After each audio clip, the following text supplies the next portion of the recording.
Sally Mann is one of America's most renowned photographers, producing works that are both thought-provoking and sometimes controversial.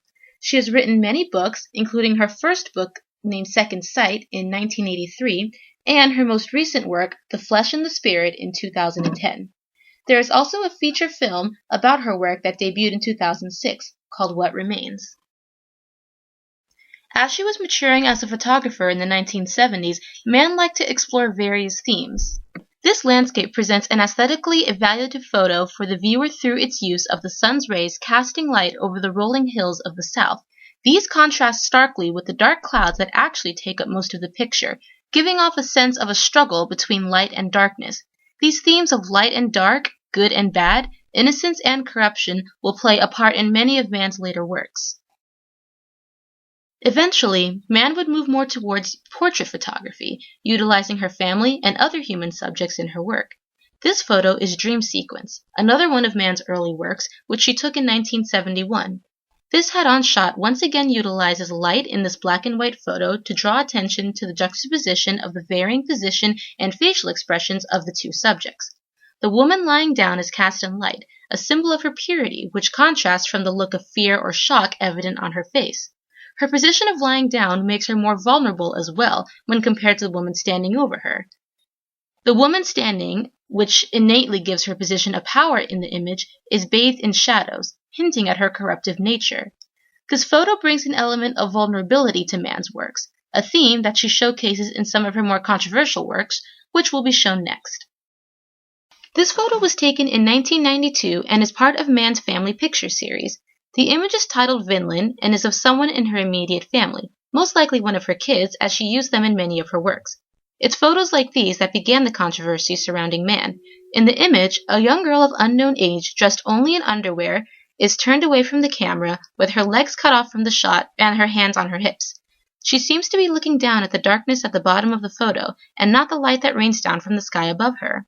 Mann describes these pictures as, quote, intimate, some fictitious and some fantastic, but most are of ordinary things that every mother has seen, end quote. While some critics describe this work and others as child pornography, others applaud her for challenging the notion that childhood is nothing but pure innocence and sweetness. The darkness evident in this image and the child looking down at it shows that she is aware of the darkness, yet seems to be stuck between darkness below and the light above her. Another theme Mann liked to showcase was the struggle between innocent youth and sexuality. This photo is an untitled work from her book At 12 and can be found on page 45 in said book. Taken sometime between 1983 and 1985, Mann has the uncomfortable-looking primary subject sitting on the ground leaning against an old rusty car. Behind her are a man and woman in an intimate, slightly sexual position. Lying to the side of the primary subject is a dog sprawled out on its back, its genitals on full display for the camera. Here, the young subject is caught between two sex symbols in the man-made world and the natural world. She looks lost, confused, and slightly troubled at what she sees going on around her. She looks off into the distance and not at the camera, like she is in thought instead of asking the viewer for help.